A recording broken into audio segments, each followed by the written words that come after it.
from Australia says that you said that whoever abandons salat intentionally is kafir. And he's referring to the debate, which is known on YouTube as the great debate, which was conducted in the Green Lane Masjid in Birmingham about 7 years ago. And I was fortunate to sit with Dr. Abu Amina Bilal Phillips to debate on this issue in the masjid. And it was a beautiful scientific argument where he presented his case that a person who abandons salah cannot exit Islam, and I presented the other opinion. And if you noticed, if you watched the whole series, Umar, you will find that I didn't say that a person who abandons salah is a kafir. It was the Prophet ﷺ. So the verses of the Quran and the hadiths of the Prophet ﷺ clearly states that the pledge between us and them is salat. Whoever abandons it is a kafir. In Sahih Imam Muslim, بين المرء والشرك أو الكفر ترك الصلاة. Between man and disbelief or shirk is abandoning salat. And in the Sunan, the Prophet said, فَمَنْ تَرَكَهَا فَقَدْ كَفَرْ. Whoever abandons it, he's a kafir. And I explained in that debate, and you can see it's on YouTube, it's for free, alhamdulillah. You can see that I have stated that this is the ruling in Islam, which is theoretical, meaning that whoever does this is a kafir. Likewise, when I say whoever prostrates to an idol is a mushrik, you don't have any disagreement with that. Is it not true? And you would say, no, I believe in that. So if I would say to you, Akhi, I know where you're going with your question. And this is not a true story which took place between Imam Shafi'i and Imam Ahmad. When Imam Ahmad said that whoever abandons salah is a kafir, so Imam Shafi'i asked him, so okay, if this kafir wants to accept Islam, what should he do? Say, La ilaha Muhammad Rasulullah? He said, yes. So he already says, La ilaha Muhammad Rasulullah. So how did you take him out? This is not authentic. This is not a true story. But I know where you're coming from. Let me ask you this. If someone says that I don't believe that drinking khamr, drinking wine, intoxicants, is prohibited. I believe it's halal. What would you say? So no, this is kufr. Whoever says this is a kafir. Says, okay, now this guy wants to accept Islam. What should he do? You say La ilaha Muhammad Rasulullah. Touche. The guy already says La ilaha Muhammad Rasulullah. But the thin and fine lining here, the silver lining is that when he said, I don't believe intoxicants is haram, he nullified La ilaha illallah. Because part of La ilaha illallah's belief is that you follow what Allah commanded you to falsify a verse in the Quran, then you're not a Muslim anymore. Likewise, who abandons salat totally, theoretically, he is a kafir. Now, practically, it's a different issue altogether, because we cannot give takfir to an individual. So, Ali doesn't pray. We know that whoever does not pray is a kafir. We cannot combine this equation and say, whoever does not pray is a kafir, Ali doesn't pray, the conclusion and the result is Ali is a kafir. No. We have to ensure that the conditions are fulfilled in Ali, that he's not ignorant, that he is not forced to do this, that he doesn't have any misinterpretation, among the other things. And that there are no obstacles preventing us from assuming or giving him takfir. So Ali doesn't pray, oh, he's a kafir. No, there's an obstacle, akhi. What is the obstacle? That he is mentally challenged. He's insane. Oh, I didn't know that.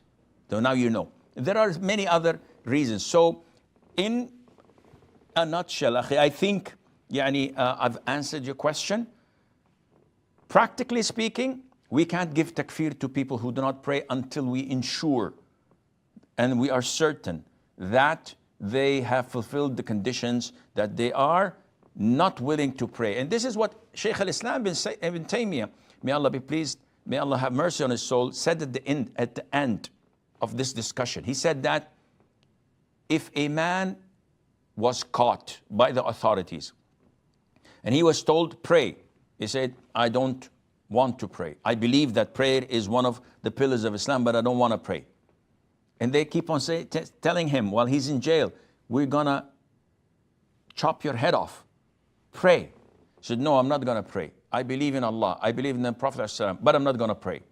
Then he sees the executioner coming with his big blade, and he's tied and is getting ready to chop his head off. And they give him the final warning, Akhi, come and pray. He said, no, I'm not going to pray. Ibn Taymiyyah says, this guy, once executed, he should be thrown in the desert. He's not a Muslim.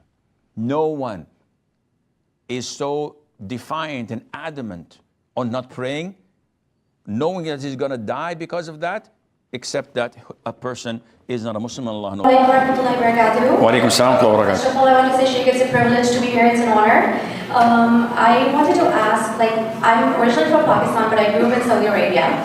And so my parents used to follow Hanafi. So we are Sunni Hanafi. But when I grew up, I found out that there are lots of bid'ahs that we do. We do Quran Khani, we do 40 days after death, we do another Quran Khani, and when we buy a new house, we do Quran Khani, and things like that. So I slowly stepped away from Hanafi. So now I follow, Alhamdulillah, I found your videos which I find really beneficial, and I try to follow Sunnah, Ahadith, Quran, or what Tabi'in did. But lots of people tell me that this is wrong, you must follow a sect. What you're doing is not right. So I want to ask, is it mandatory to follow a sect?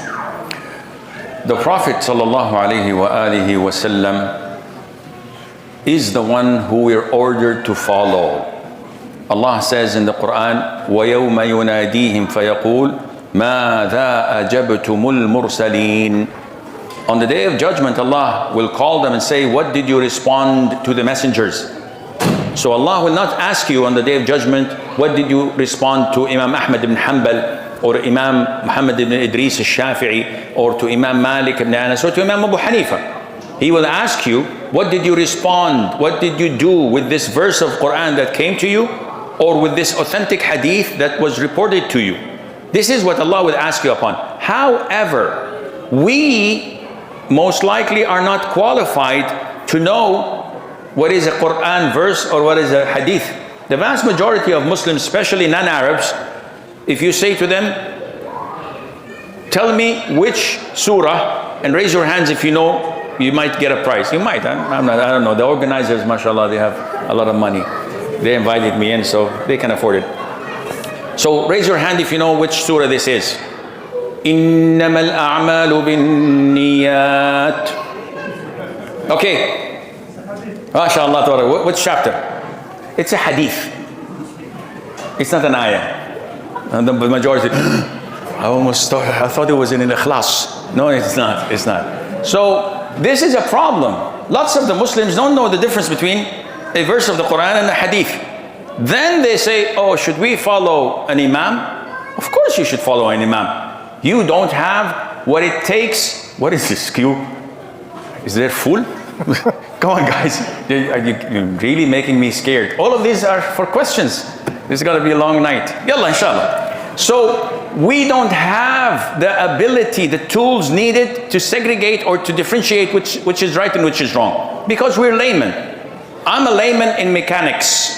So when my car breaks, I'm not going to open the hood and say, let me think. No, I'm not going to think. I'm going to call AAA. I'm going to call a mechanic. I'm going to call a friend that knows how to deal with it. The same thing in Islam. You don't have what it takes to come and think, I'm going to follow this. No, the Hanafi school is wrong. What do you know? What's right and what's wrong? You don't have the knowledge to discredit an opinion from Hanafi school or Shafi'i school or whatever school. Just because you read an article here or there doesn't make you a student of knowledge. If you're a highly decorated student of knowledge, knows Arabic, knows the Quran, knows the Hadith, and can cross-reference and examine different opinions of schools of thought, yes, you can do that. Otherwise, you have to follow not a sect, not a madhab. You have to follow an imam, a trusted individual that you know his religious commitment, that he does not have any weird views, that he's always been consistent, that his knowledge is acceptable. He doesn't have weird opinions. that go against the mainstream of Islam. And you should follow him in whatever he tells you.